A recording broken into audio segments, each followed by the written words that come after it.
നമസ്കാരം. രക്ഷാപ്രവർത്തനം എന്നത് നിന്ദ്യമായ പരിഹാസ്യമായ ഒരു വാക്കായി പരിണമിച്ച ഒരു ഘട്ടത്തിലാണ് ഭയങ്കരം പോലെ, അടിപൊളി പോലെ, അല്ലെങ്കിൽ പൊളി പോലെ പരിണാമത്തിന് വിധേയമാക്കപ്പെട്ട ഒരു വാക്കായി രക്ഷാപ്രവർത്തനം കേരളത്തിൽ മാറി. അവിടെയാണ് കടപ്പാട് എന്ന വാക്കിന് പുതിയ നിർവചനം നൽകാൻ നമ്മൾ ബാധ്യസ്ഥരായ ചില സംഭവങ്ങൾ കടന്നുപോയത്. സൈനികരായി, ഫയർഫോഴ്സുകാരായി, ശുചീകരണ തൊഴിലാളികളായി, മാധ്യമപ്രവർത്തകരായി വരെ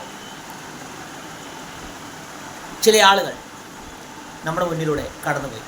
വിശേഷിച്ചും നേരത്തെ പറഞ്ഞ അഗ്നിരക്ഷാ സേനാംഗങ്ങളും സൈനികരും ശുചീകരണ തൊഴിലാളികളുമല്ല. കടപ്പാട് എന്ന വാക്കിന് ഉൾക്കൊള്ളാൻ കഴിയാത്ത എന്തെങ്കിലും അർത്ഥമുണ്ടെങ്കിൽ അതിന് നമുക്ക് പറയാൻ കഴിയുന്നത് ആ വാക്കിൽ ഉൾക്കൊള്ളുന്നതല്ല നമുക്ക് പ്രകടിപ്പിക്കാനുള്ളത് എന്നുള്ളത് കൊണ്ട് തന്നെ നമുക്ക് ഇതിൽ നിന്നെല്ലാം വേറിട്ട് നിൽക്കുന്ന നമുക്ക് പറയാൻ കഴിയുന്ന ഒരേ ഒരു കാര്യം, ഞങ്ങളിപ്പോൾ ജീവിച്ചിരിക്കുന്നു, ജീവനോടെ ഉണ്ട്. അത് നിങ്ങളുള്ളത് കൊണ്ടോ നിങ്ങൾ ചെയ്യുന്ന തൊഴിൽ ഞങ്ങൾക്ക് ചെയ്യാൻ കഴിയാത്തത് കൊണ്ടോ. അവിടെ നിന്നുകൊണ്ടാണ് നമ്മൾ ഈ ചർച്ചയിലേക്ക് കടക്കുന്നത്. ഒരു സംവിധാനം അതിൻ്റെ പൂർണ്ണമായ ഒരു ശേഷി ഒരു മനുഷ്യ ജീവന് വേണ്ടി ഉപയോഗിച്ചു കൊണ്ടിരിക്കുന്ന ഒരു ഘട്ടത്തിലാണ്. അതിലെ രാഷ്ട്രീയവും അതിന് പിന്നിലെ ഉത്തരവാദിത്വമില്ലായ്മയെല്ലാം നമ്മൾ മറികടന്നാലും കേരളത്തിൻ്റെ ജനാധിപത്യ ബോധത്തിന് വലിയ കരുത്ത് നൽകുന്ന, അല്ലെങ്കിൽ ആ ജനാധിപത്യ ബോധത്തെക്കുറിച്ച് ഊറ്റം കൊള്ളാൻ കഴിയുന്ന ചില സംഭവങ്ങളാണ് ഇവിടെ കടന്നത്. അതിൽ ഏറ്റവും പ്രധാനപ്പെട്ട കാര്യം ഒരു മനുഷ്യജീവൻ്റെ വില എന്ന് പറയുന്നതാണ്. ഒരു സംവിധാനം അതിന് കൊടുക്കുന്ന പ്രാധാന്യം, ഒരു വ്യവസ്ഥിതി അതിന് കൊടുക്കുന്ന പ്രാധാന്യം, അത് ജനാധിപത്യത്തിൻ്റെ ശക്തിയാണ്.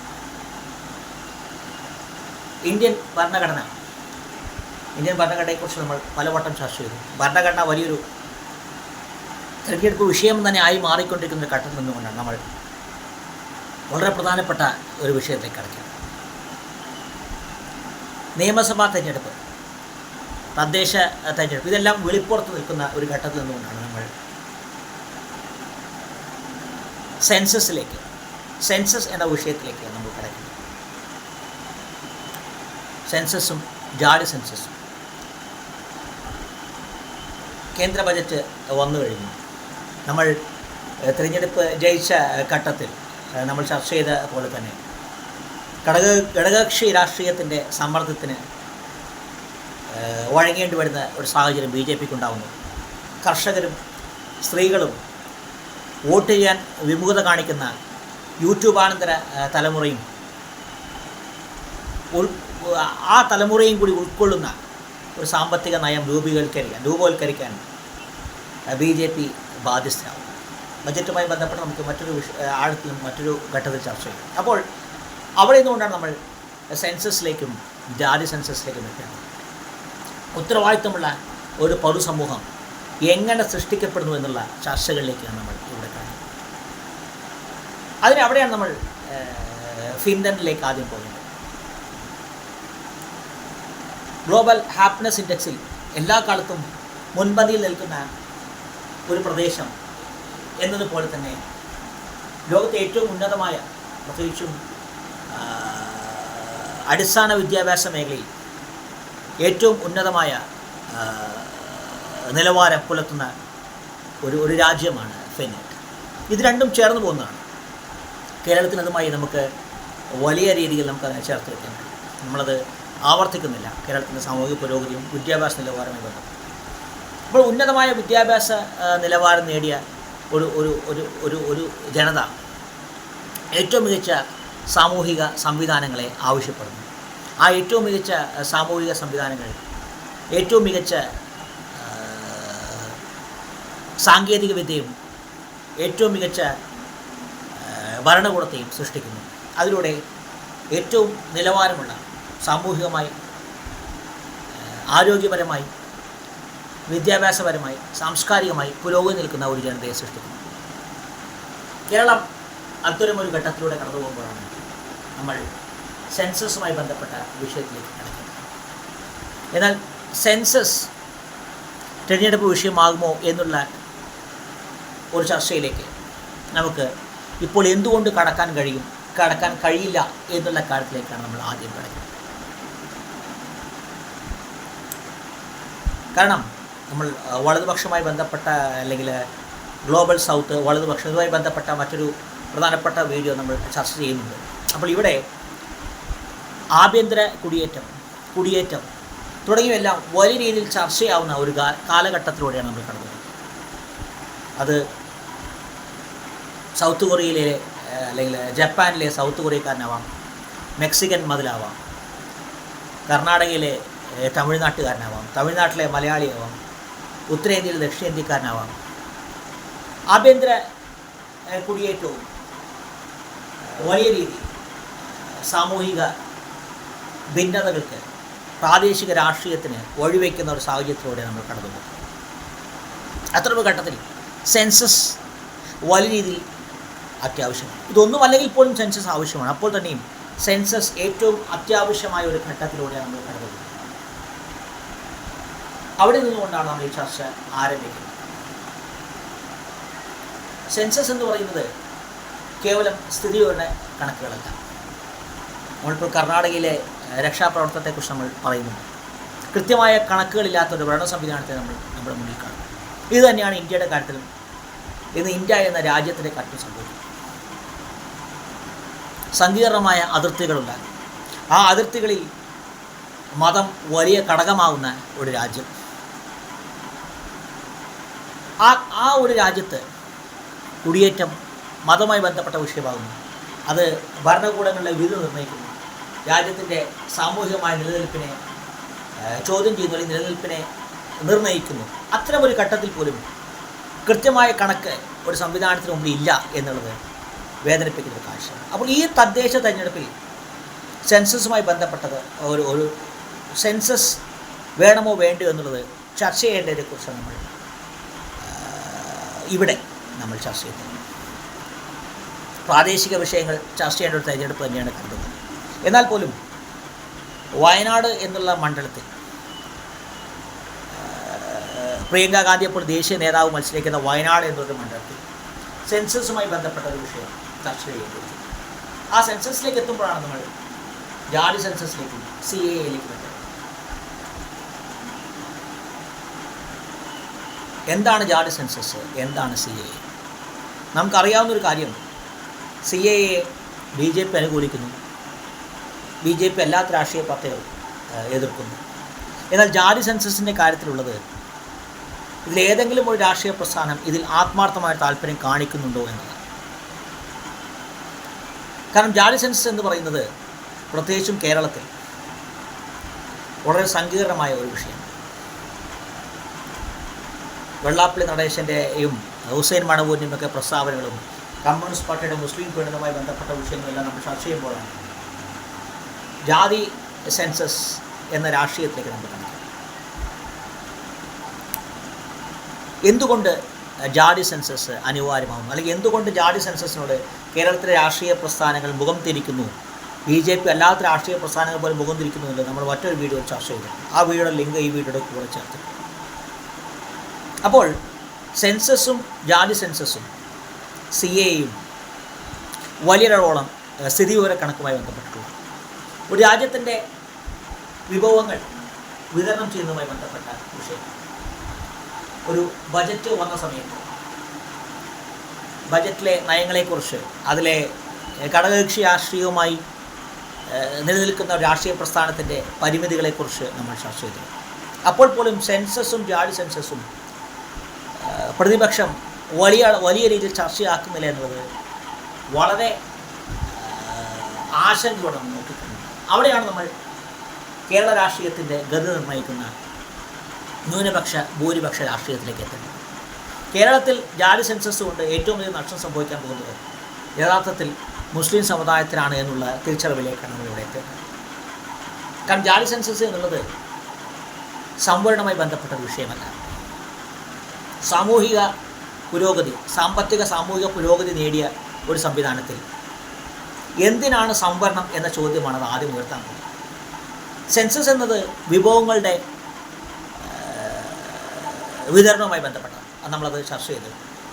ആ വിഭവം എന്ന് പറയുന്നത് വിദ്യാഭ്യാസം മുതൽ വസ്തുവകൾ വരെയുള്ളതാണ്.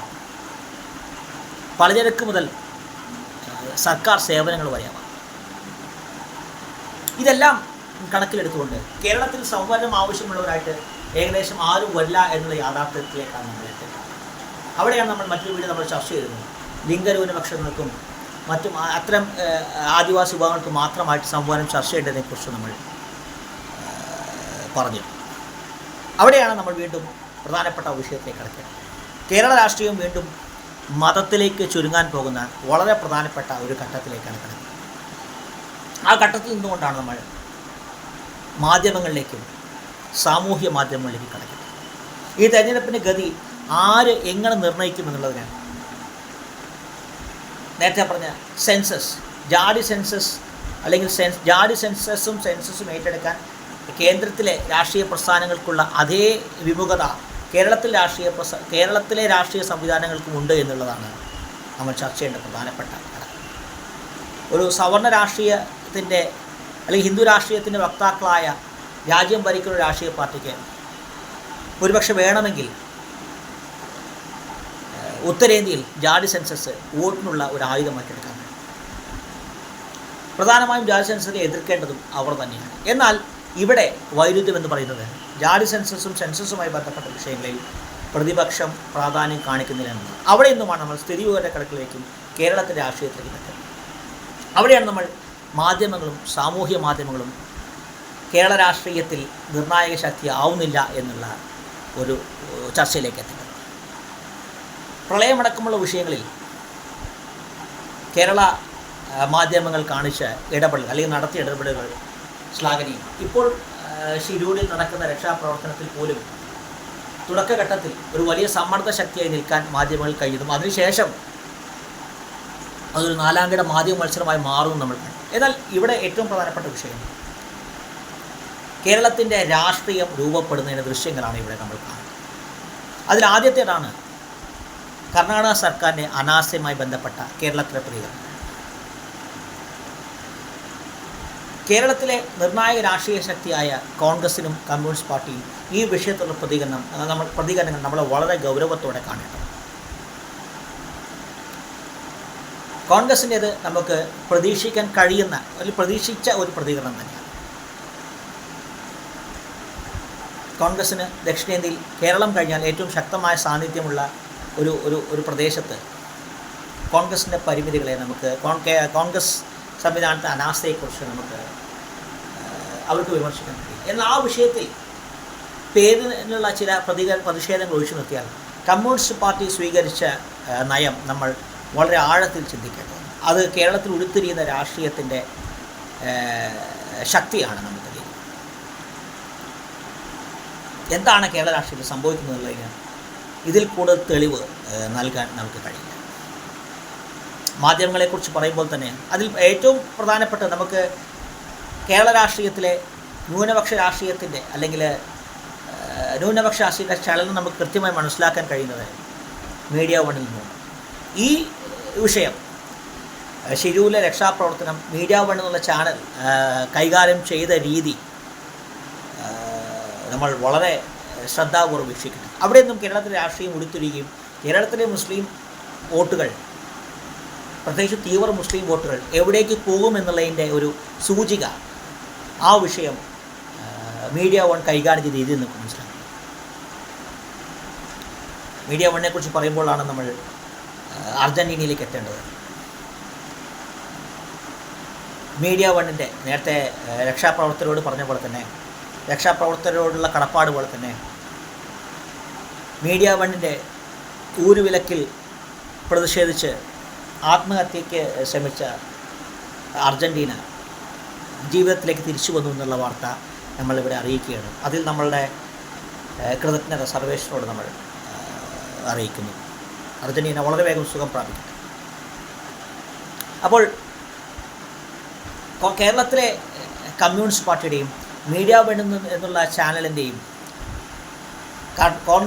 കർണാടകയിലെ കോൺഗ്രസ് ഭരണകൂടത്തിൻ്റെ ഷിരൂരിൽ നടന്ന അപകടത്തിൽ അവരുടെ ആദ്യത്തെ 3 ദിവസത്തെ അനാസ്ഥയെക്കുറിച്ചുള്ള അനാസ്ഥ അവർ കൈകാര്യം ചെയ്ത രീതിയിൽ നിന്ന് നമുക്ക് വ്യക്തമാണ് കേരളത്തിലെ രാഷ്ട്രീയം, മുസ്ലിം രാഷ്ട്രീയം എവിടേക്ക് പോകുന്നു എന്നുള്ളതിൻ്റെ ഒരു സൂചികയാണ് ഇവിടെ നമ്മൾ കാണുന്നത്.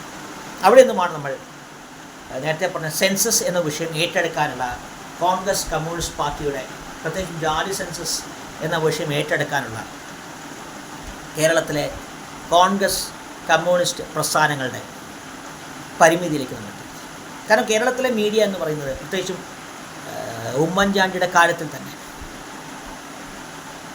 തീർച്ചയായും സോളാർ വിഷയത്തിൽ സോളാറിലെ അഴിമതി നമ്മൾ അംഗീകരിക്കുമ്പോഴും ഉമ്മൻചാണ്ടിയുടെ കുടുംബത്തിന്, ഉമ്മൻചാണ്ടി അടക്കമുള്ളവർക്ക് നേരിട്ടത് ക്രൂരമായ വേട്ടയാടലാണ്.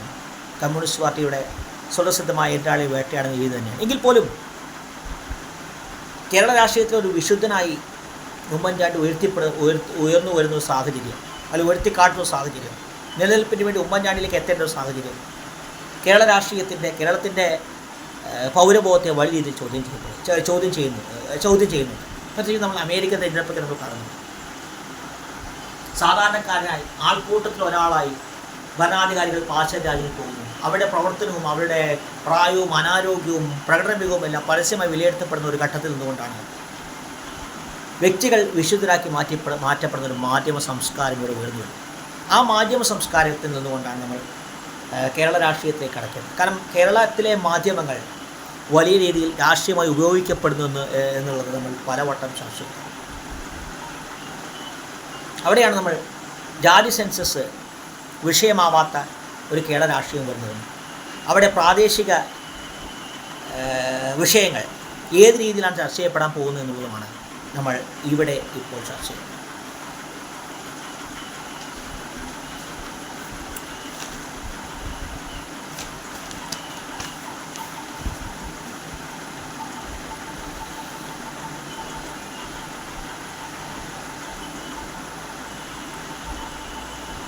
പുരിയിൽ ജഗന്നാഥനെ കൊണ്ടുവന്നതുകൊണ്ട് ഡൽഹി ജയിക്കാൻ കഴിയില്ല എന്ന് മോഡി തിരിച്ചറിഞ്ഞ ഒരു ഘട്ടത്തിലൂടെ നമ്മൾ കടന്നു പോകും. ദക്ഷിണേന്ത്യൻ രാഷ്ട്രീയം കൂടുതൽ പ്രാധാന്യം നേടുന്നത് നമ്മൾ കാണും. ബജറ്റിൽ നീക്കിവെച്ച സംഖ്യകൾ അത് ഘടകകക്ഷി രാഷ്ട്രീയത്തിൻ്റെ സമ്മർദ്ദം കൊണ്ട് നീക്കിവെച്ചത് മാറ്റി നിർത്തിയാൽ തന്നെയും ദക്ഷിണേന്ത്യൻ രാഷ്ട്രീയത്തിൽ പിടിമുറുക്കാൻ ശ്രമിക്കുന്ന ഒരു BJP രാഷ്ട്രീയ സംവിധാനത്തെയാണ് നമ്മൾ കേരളത്തിലെ തദ്ദേശ തെരഞ്ഞെടുപ്പിൽ ആദ്യമായി നമ്മൾ നേരിടാൻ പോകുന്നത്. കാരണം ഞാൻ മുമ്പ് വീഡിയോ നമ്മൾ ചർച്ച ചെയ്ത് പറയും, ഇത്തവണത്തെ പ്രാദേശിക തെരഞ്ഞെടുപ്പ് എല്ലാം കൊണ്ടും പ്രധാനപ്പെട്ടതാണ്.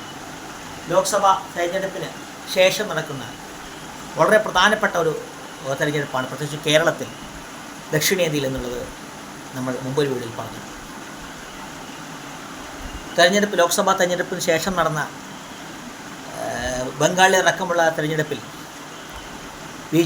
BJPക്ക് സംഭവിച്ച തിരിച്ചടി അംഗീകരിക്കുമ്പോഴും BJPയുടെ രാഷ്ട്രീയം വ്യക്തി കേന്ദ്രീകൃതമല്ലാതെ ആകുന്നതിൻ്റെ ഒരുപാട് തെളിവുകൾ നമുക്ക് കാണാൻ കഴിയും. അത്തരൊരു രീതിയാണ് കമ്മ്യൂണിസ്റ്റ് പാർട്ടി എന്നിടത്തു നിന്നുകൊണ്ടാണ് നമ്മൾ ജാതി സെൻസസിലേക്കും കോൺഗ്രസിലേക്ക് കേന്ദ്രീകരിക്കാൻ പോകുന്ന മുസ്ലിം വോട്ടുകളെക്കുറിച്ചും അവിടെ രൂപപ്പെടാൻ പോകുന്ന BJPയുടെ ശക്തിയെക്കുറിച്ചും നമ്മൾ ചർച്ച ചെയ്യും. കാരണം വ്യക്തികൾക്കപ്പുറത്തേക്ക് പോകേണ്ട അതിൻ്റെ അനിവാര്യത BJP തിരിച്ചറിഞ്ഞ തെരഞ്ഞെടുപ്പുകളാണ് കടന്നത്. നരേന്ദ്രമോദിക്കും യോഗി ആദിത്യനാഥിനും മുകളിലേക്ക് ഒരു രാഷ്ട്രീയ സംവിധാനം വരുന്നു എന്നുള്ളതും ആ രാഷ്ട്രീയ സംവിധാനം സ്ഥിരമായി വിശകലനത്തിനും വിലയിരുത്തലുകൾക്കും വിമർശനങ്ങൾക്കും വിധേയമാകുന്നു എന്നുള്ളതും ഏത് രാഷ്ട്രീയ സംവിധാനത്തെ സംബന്ധിച്ചിടത്തോളം വളരെ പ്രസാദാത്മകമായ ഒരു കാര്യമാണ്.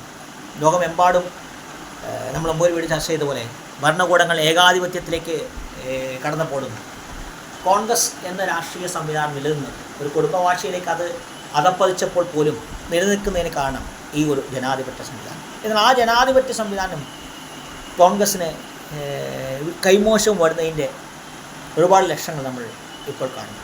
സ്ഥിരമായ വിലയിരുത്തലുകൾ നടക്കാത്ത ഒരു സാഹചര്യം ഇവിടെ ഉണ്ടാകുന്നുണ്ട്. രാഹുൽ ഗാന്ധിയെ പോലെ ഒരു ജനാധിപത്യവാദിയായ വ്യക്തി,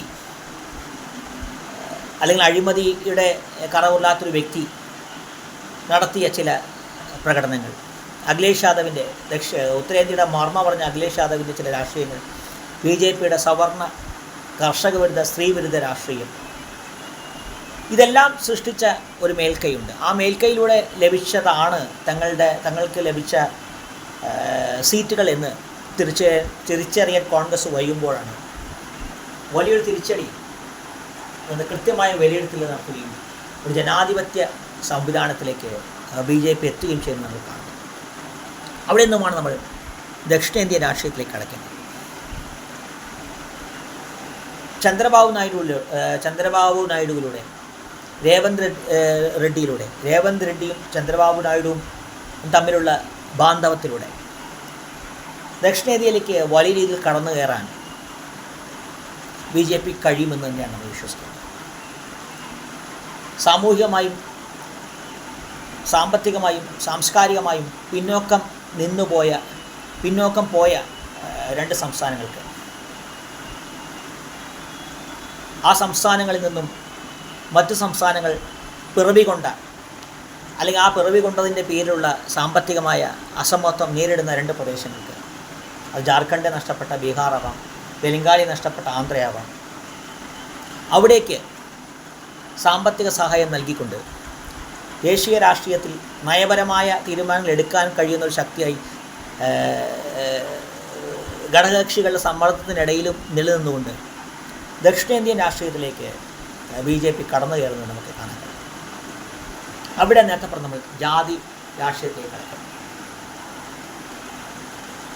അവിടെയാണ് നമ്മൾ കമ്മ്യൂണിസ്റ്റ് പാർട്ടിയിലേക്ക് നമ്മൾ എത്തുന്നത്. അതിന് മുമ്പ് തന്നെ നമ്മൾ BJPക്ക് എത്രമാത്രം ദക്ഷിണേന്ത്യയിലേക്ക് കടന്നു കയറാൻ കഴിയും എന്നുള്ള വിഷയത്തിലേക്ക് നമ്മൾ കടക്കാം.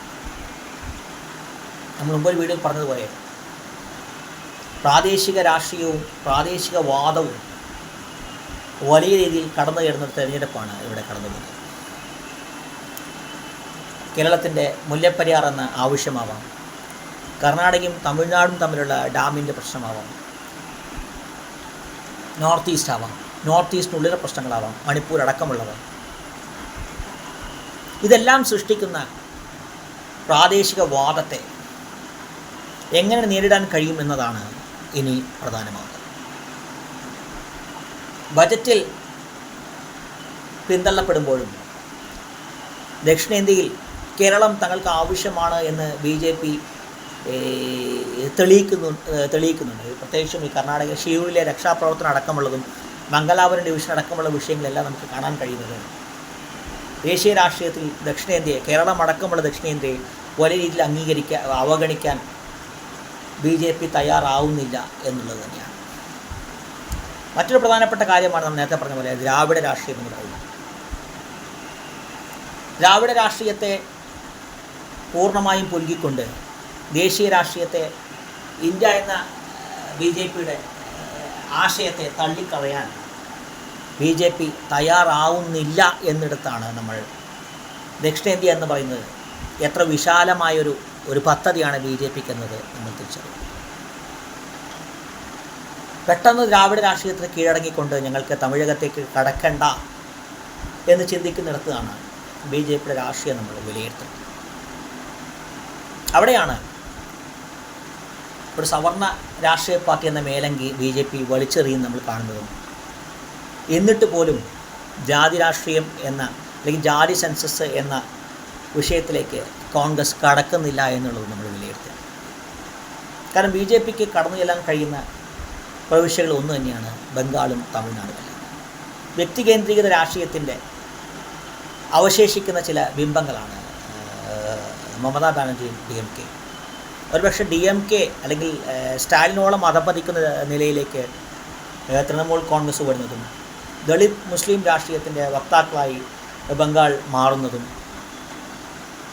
ബംഗ്ലാദേശിൽ നിന്നുള്ള കുടിയേറ്റമടക്കമുള്ള വിഷയങ്ങൾ ഉയർത്തിക്കൊണ്ട് ദളിത് വോട്ടുകൾ ആകർഷിച്ചുകൊണ്ട് മുസ്ലിം വോട്ടുകളെ പൂർണ്ണമായി അവഗണിച്ചുകൊണ്ട് മമതയുടെ ശക്തി ക്ഷയിക്കുന്ന നിമിഷം കടന്നു കയറാൻ കഴിയുന്നൊരു സാഹചര്യം ബംഗാളിൽ ഇനിയുമുണ്ട്.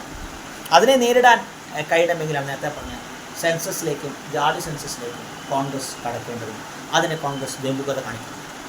സമാജ്വാദി പാർട്ടി പോലും അത്തരമൊരു ആശയത്തിലേക്ക് കടക്കുന്നില്ല എന്നിടത്താണ് നമ്മൾ കേരള രാഷ്ട്രീയത്തെ വിലയിരുത്തുന്നത്.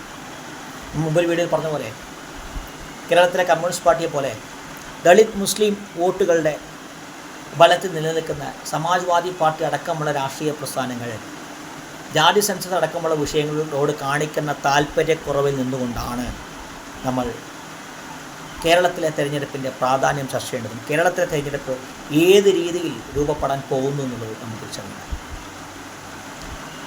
വെള്ളാപ്പള്ളി നടേശൻ്റെ പ്രസ്താവനയും അതിനുശേഷം ഹിന്ദു ആരാധനാലയങ്ങളിലേക്ക് കടന്നു ചെല്ലാനുള്ള കമ്മ്യൂണിസ്റ്റ് പാർട്ടിയുടെ തീരുമാനങ്ങളും നേരത്തെ പറഞ്ഞ മീഡിയ വൺ അടക്കമുള്ള ചാനലുകളുടെ കർണാടക സർക്കാരിൻ്റെ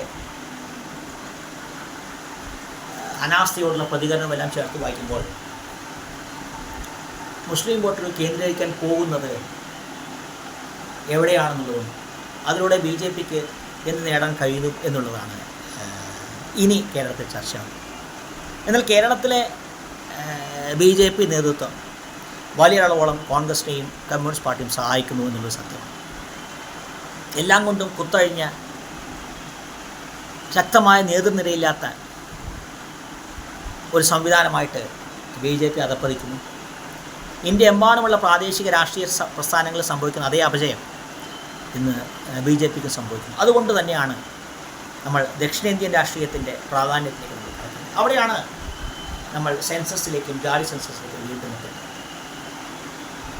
ഇന്ത്യയുടെ ഭാവി നിർണ്ണയിക്കുന്നത് ഉത്തർപ്രദേശിലെ വോട്ടുകളാണ് എന്ന് പറയാൻ കാരണം സാമൂഹികവും സാംസ്കാരികവുമായി പിന്നോക്കം നിൽക്കുന്ന പ്രദേശത്ത് ജനസംഖ്യ അടക്കമുള്ള വിഷയങ്ങളിൽ പുലർത്തുന്ന സാമൂഹികമായ ജാഗ്രതയില്ലായ്മ അതിനെ വോട്ടായി ഉപയോഗിക്കുന്ന രാഷ്ട്രീയമാണ് കോൺഗ്രസും ഇപ്പോൾ BJPയും പുലർത്തുന്നത്. അവിടെയാണ് നമ്മൾ നേരത്തെ പറഞ്ഞ ഫിൻലൻഡും സാംസ്കാരിക പുരോഗതിയും എല്ലാം ചർച്ച ചെയ്യുന്നത്. സാമൂഹികവും സാംസ്കാരികമായി പുരോഗതി നേടിയ പ്രദേശങ്ങൾക്ക് ജനസംഖ്യാ നിയന്ത്രണം തിരിച്ചടിയാവുന്നു എന്നുള്ളത് നമുക്കറിയാവുന്ന കാര്യം. ഉത്തരേന്ത്യ എന്ന വലിയ വോട്ട് ബാങ്കിനെ കോൺഗ്രസും ഇപ്പോൾ BJPയും കൈവിടാതിരിക്കുന്നത് തന്നെ അവിടുത്തെ സാമൂഹിക സാംസ്കാരികമായ പിന്നോക്കാവസ്ഥയാണ്. സെൻസസിലൂടെ അല്ലെങ്കിൽ ജാതി സെൻസസിലൂടെ കൃത്യമായ സ്ഥിതിവിവര കണക്ക് രൂപപ്പെടുകയും അധികാരം കൂടുതൽ വികേന്ദ്രീകൃതമാവുകയും വിഭവങ്ങൾ കൂടുതൽ വികേന്ദ്രീകൃതമാവുകയും ചെയ്യുമ്പോൾ മത സാമുദായിക സമവാക്യങ്ങളിൽ വലിയ മാറ്റം വരും. അത് സവർണ ഹിന്ദുക്കളാവാം, കേരളത്തിൽ അത് മുസ്ലിം വിഭാഗമാവാം. ഇത് സൃഷ്ടിക്കുന്ന ഒരു പ്രതിസന്ധി സെൻസസ് പോലെയുള്ള പ്രധാനപ്പെട്ട വിഷയം ഏറ്റെടുക്കാനുള്ള വിമുഖം ഇത് നമ്മൾ മറ്റൊരു വീഡിയോ ചർച്ച ചെയ്യും. അവിടെയാണ് നമ്മൾ നേരത്തെ പറഞ്ഞ പോലെ മാധ്യമങ്ങളിലേക്ക് എത്തേണ്ടത്.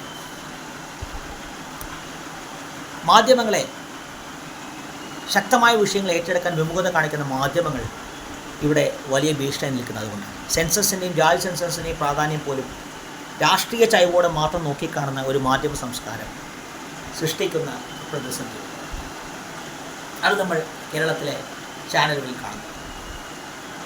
മുഖം നഷ്ടപ്പെട്ട, പ്രതിച്ഛായ നഷ്ടപ്പെട്ട വ്യക്തികളെ ജനങ്ങൾക്ക് മുന്നിൽ അവതരിപ്പിച്ചുകൊണ്ട് നിലനിൽപ്പ് നേടുന്ന രാഷ്ട്രീയ പ്രസ്ഥാനം.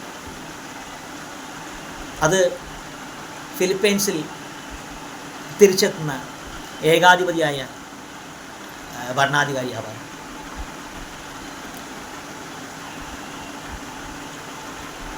തൻ്റെ മുഖം സാമൂഹ്യ മാധ്യമങ്ങളിലൂടെ മിനുക്കുന്ന ഏകാധിപതിയായ ഭരണാധികാരിയാവാം. ഇതെല്ലാം ഇത്തരം സംവിധാനങ്ങൾ ലോകമെമ്പാടും നമ്മൾ കാണുന്നുണ്ട്. അത് അർണാബാവാം, ഫോക്സ് ന്യൂസ് ആവാം, കേരളത്തിലെ ഇടതുപക്ഷ മാധ്യമങ്ങളാവാം. ഇത്തരമൊരു മാധ്യമ സംസ്കാരം ഉള്ളതുകൊണ്ട് തന്നെയാണ് നേരത്തെ പറഞ്ഞ പോലെ ഉമ്മൻചാണ്ടിയും മുമ്പ് A.K. നായനാരുടെ വിഷയം നമ്മൾ ഇതേപോലെ ചർച്ച ചെയ്തു. അത്തരമൊരു മാധ്യമ സംസ്കാരത്തിന് നമ്മൾ ഇപ്പോൾ സച്ചിൻ ദേവ് അടക്കമുള്ള വ്യക്തികളെ കാണുന്നത്. ദുരന്തമുഖത്ത് പ്രത്യേകിച്ച് ഒന്നും ചെയ്യാനില്ലാത്ത ഔദ്യോഗിക ചുമതലകളുമില്ലാത്ത ഒരു വ്യക്തിയെ പറഞ്ഞയക്കുകയും ആ വ്യക്തിയെ മാധ്യമങ്ങളിലൂടെ പ്രതിച്ഛായം എടുക്കാനൊക്കെ ശ്രമിക്കുന്ന കമ്മ്യൂണിസ്റ്റ് പാർട്ടി നമ്മളിവിടെ കാണുന്നു. അതിനെ കമ്മ്യൂണിസ്റ്റ് പാർട്ടി മാധ്യമങ്ങൾ ഉപയോഗിക്കുന്നു എന്നിടത്താണ് നമ്മൾ നേരത്തെ പറഞ്ഞ ഫോക്സ് ന്യൂസിലേക്ക് എല്ലാം എത്തുന്നത്. മാധ്യമങ്ങൾ സൂചകങ്ങളാവുകയാണ്. രാഷ്ട്രീയ തീരുമാനങ്ങൾ എടുക്കാൻ പ്രേരിപ്പിക്കുന്ന ശക്തിയല്ല, രാഷ്ട്രീയ തീരുമാനങ്ങളുടെ ജനങ്ങളിലേക്ക് എത്തിക്കുന്ന ഒരു സ്വകാര്യ PR സ്ഥാപനം മാത്രമായി മാധ്യമങ്ങൾ മാറുന്ന കാഴ്ച നമ്മൾ ഇവിടെ കാണുകയാണ്. അവിടെയാണ് നമ്മൾ സെൻസസിലേക്കും ജാതി സെൻസസിലേക്കും അതിൻ്റെ പ്രാധാന്യത്തെ പൊതുജനങ്ങൾ ചർച്ച ചെയ്യേണ്ടതിലേക്കും എത്തുന്നത്. സച്ചിൻ ദേവുമാരും ടിക്ടോക്കിലൂടെ ഏകാധിപതി എന്ന മുഖച്ഛായ ഒഴുക്കിക്കളയുന്ന ഏകാധിപത്യമെല്ലാം ഇതിൻ്റെ മറ്റൊരു വശങ്ങൾ. അവിടെ നമ്മൾ കമ്മ്യൂണിസ്റ്റ് പാർട്ടിയിലേക്ക് എത്തേണ്ടത്. പക്ഷേ BJP സംഭവിക്കുന്ന ശുദ്ധികലശം കമ്മ്യൂണിസ്റ്റ് പാർട്ടിയിൽ സംഭവിക്കുന്ന നമ്മൾ കാണുന്നുണ്ട്. തങ്ങളുടെ വോട്ട് എവിടെ തങ്ങൾക്ക് നഷ്ടപ്പെട്ടു, തങ്ങൾക്ക് ആരെയാണ് ആവശ്യമെന്ന് വ്യക്തമായി തിരിച്ചറിഞ്ഞ രണ്ട് സംവിധാനങ്ങളായാണ് BJPയും കമ്മ്യൂണിസ്റ്റ് പാർട്ടിയും നമ്മുടെ മുന്നിൽ പ്രത്യക്ഷിക്കുന്നത്. അവിടെയാണ് നമ്മൾ കോൺഗ്രസ് എന്ന രാഷ്ട്രീയ സംവിധാനം പാലക്കാടും ചേലക്കരയിലും നടക്കുന്ന തെരഞ്ഞെടുപ്പിൽ ചെലുത്താൻ പോകുന്ന സ്വാധീനത്തെ വിലയിരുത്തുന്നത്.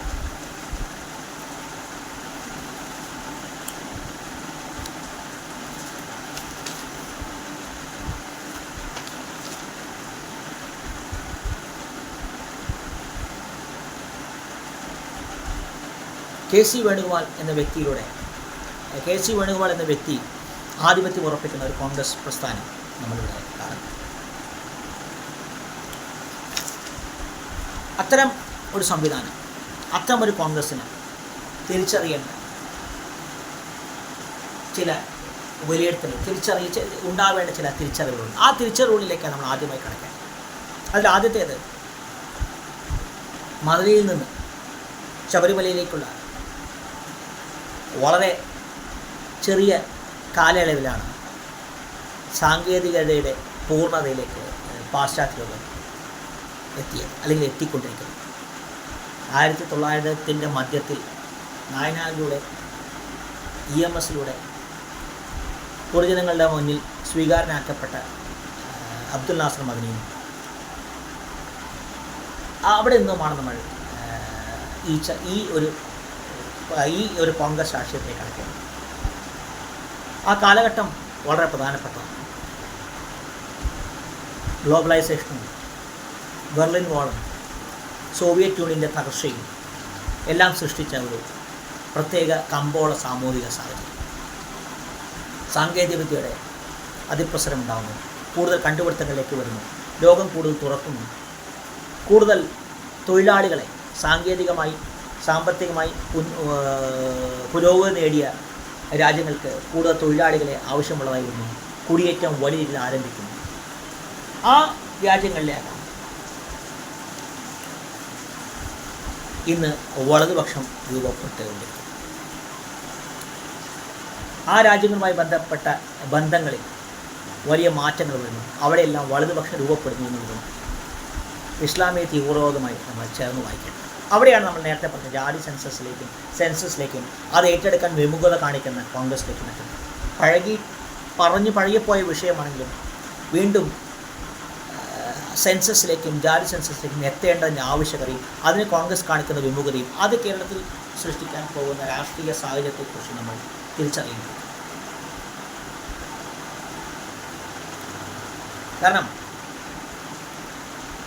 കർഷകർക്കും ദളിതർക്കും ദക്ഷിണേന്ത്യക്കും പ്രാധാന്യം വർദ്ധിക്കുന്ന സാഹചര്യത്തിൽ ജാതി സെൻസസിനും പ്രാധാന്യം ലഭിക്കേണ്ടത്.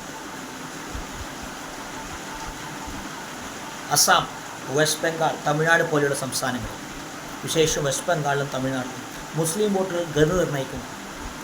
ഇന്ത്യയിൽ നിന്നുള്ള ബംഗ്ലാദേശിൽ നിന്ന് ഇന്ത്യയിലേക്കുള്ള കുടിയേറ്റം അടക്കമുള്ള വിഷയങ്ങൾ ചർച്ചയാവുന്ന ഒരു സാഹചര്യത്തിൽ എന്ന വിഷയം വളരെ ഗൗരവത്തോടെ വളരെ സങ്കീർണമായി ഉയർന്നു വരാൻ പോകുന്ന സാഹചര്യത്തിൽ ജാതി സെൻസസിലേക്ക് അതിൻ്റെ ആവശ്യകതയിലേക്ക് കോൺഗ്രസ് കടക്കേണ്ടിയിരിക്കുന്നു.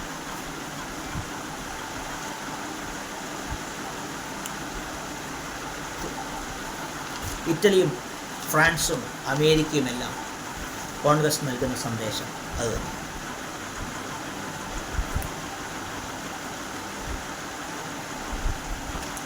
അവസരവാദ രാഷ്ട്രീയത്തിൻ്റെ, വ്യക്തികേന്ദ്രീയ രാഷ്ട്രീയത്തിൻ്റെ വക്താക്കളായ എം വി രാഘവനെയും ഉമ്മൻചാണ്ടിയുമെല്ലാം നമ്മൾ മാധ്യമങ്ങളിൽ വിശുദ്ധരാക്കപ്പെടുന്നതാണ്.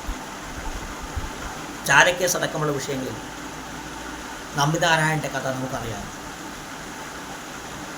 അപ്പോൾ അത്തരം മാധ്യമങ്ങൾ കേരളത്തിൽ നൽകുന്ന സന്ദേശം എന്താണ് എന്നുള്ളത് നമ്മൾ വളരെ ഗൗരവത്തിൽ, വളരെ ആഴത്തിൽ നമ്മൾ ചർച്ച ചെയ്യേണ്ടത്. അവിടെയാണ് നമ്മൾ പ്രാദേശിക രാഷ്ട്രീയത്തിലേക്കും പ്രാദേശികവാദത്തിലേക്കും എത്താതെ പ്രധാനപ്പെട്ട വിഷയങ്ങൾ കൈകാര്യം ചെയ്യേണ്ടതിൻ്റെ സൂക്ഷ്മതയിലേക്ക് കടങ്ങേണ്ടത്. ആഭ്യന്തര കുടിയേറ്റം പ്രാദേശിക രാഷ്ട്രീയത്തിനും മതജാതി രാഷ്ട്രീയത്തിനും വഴിവെക്കാതിരിക്കേണ്ടതിൻ്റെ ആവശ്യകത. വെള്ളപ്പൊക്കങ്ങളും വരൾച്ചയുമെല്ലാം മാറി മറിഞ്ഞു പോകുന്ന പ്രകൃതി സാഹചര്യത്തിൽ ഡാമുകളുടെ സുരക്ഷ, അവയുടെ വിനിയോഗം, അതുമായി ബന്ധപ്പെട്ട വിഷയങ്ങളിൽ പ്രത്യേകിച്ച് ഇപ്പോൾ സുപ്രീം കോടതിയുടെ പ്രധാനപ്പെട്ട ഒരു വിധി വന്നിട്ടുണ്ട്. ഖനനമടക്കമുള്ള അല്ലെങ്കിൽ ക്രിട്ടിക്കൽ മിനറൽസ് അടക്കമുള്ള വിഷയങ്ങളിൽ സംസ്ഥാനങ്ങൾക്ക് തീരുമാനങ്ങൾ എടുക്കാൻ കഴിയുമെന്ന് സുപ്രധാനമായ വിധിയൊക്കെ വന്നൊരു ഘട്ടത്തിൽ പ്രാദേശിക രാഷ്ട്രീയത്തിന് വഴങ്ങിക്കൊടുക്കാതെ ശക്തമായ തീരുമാനങ്ങൾ എടുക്കേണ്ട ഒരു സാഹചര്യത്തിലേക്കാണ് കോൺഗ്രസ് കടക്കുന്നത്. തെലങ്കാനയും ബീഹാറിൽ നിന്നും രൂപപ്പെട്ട ജാർഖണ്ഡുമെല്ലാം അല്ലെങ്കിൽ നോർത്ത് ഈസ്റ്റുമെല്ലാം എങ്ങനെ ഇന്ത്യൻ രാഷ്ട്രീയത്തിൻ്റെ ഗതി നിർണ്ണയിക്കുമെന്നും എങ്ങനെ പ്രാദേശികവാദങ്ങൾക്ക്, പ്രാദേശിക രാഷ്ട്രീയത്തിന്, പ്രാദേശിക സാമൂഹിക രാഷ്ട്രീയത്തിനല്ല പ്രാദേശിക തെരഞ്ഞെടുപ്പ് രാഷ്ട്രീയത്തിന് ഒഴിവെക്കുന്നു എന്നുള്ളത് നമ്മൾ കാണുന്നത്. അവിടെയാണ് ജാതി സെൻസസിലുള്ള വിമുഖത നമ്മൾ കാണുന്നത്. വ്യക്തികളെ വിശുദ്ധരാക്കിക്കൊണ്ടുള്ള ഒരു മാധ്യമ സംസ്കാരം നമ്മൾ കാണുന്നത്. ഒരുപക്ഷെ പിണറായി വിജയൻ്റെ രീതി ആളുകളെ നോക്കി മസിൽ വെടിക്കാതെ നടന്നു പോകുന്ന എല്ലാ ആളുകളെയും വിശുദ്ധരാക്കുന്ന ഒരു സാഹചര്യം കേരളത്തിലുണ്ടാകും. എങ്കിൽ പോലും കേരളത്തിലെ മാധ്യമ സംസ്കാരം വലിയ റോളം ജീർണിച്ചിരിക്കുന്നു. മാധ്യമങ്ങൾ ഉത്തരവാദിത്തം കാണിക്കാതിരിക്കുന്നു. അത്തരം ഒരു ഘട്ടത്തിലാണ് കോൺഗ്രസ് എന്ന രാഷ്ട്രീയ പ്രസ്ഥാനം തങ്ങളുടെ ദൗത്യം തിരിച്ചറിയുന്നത്.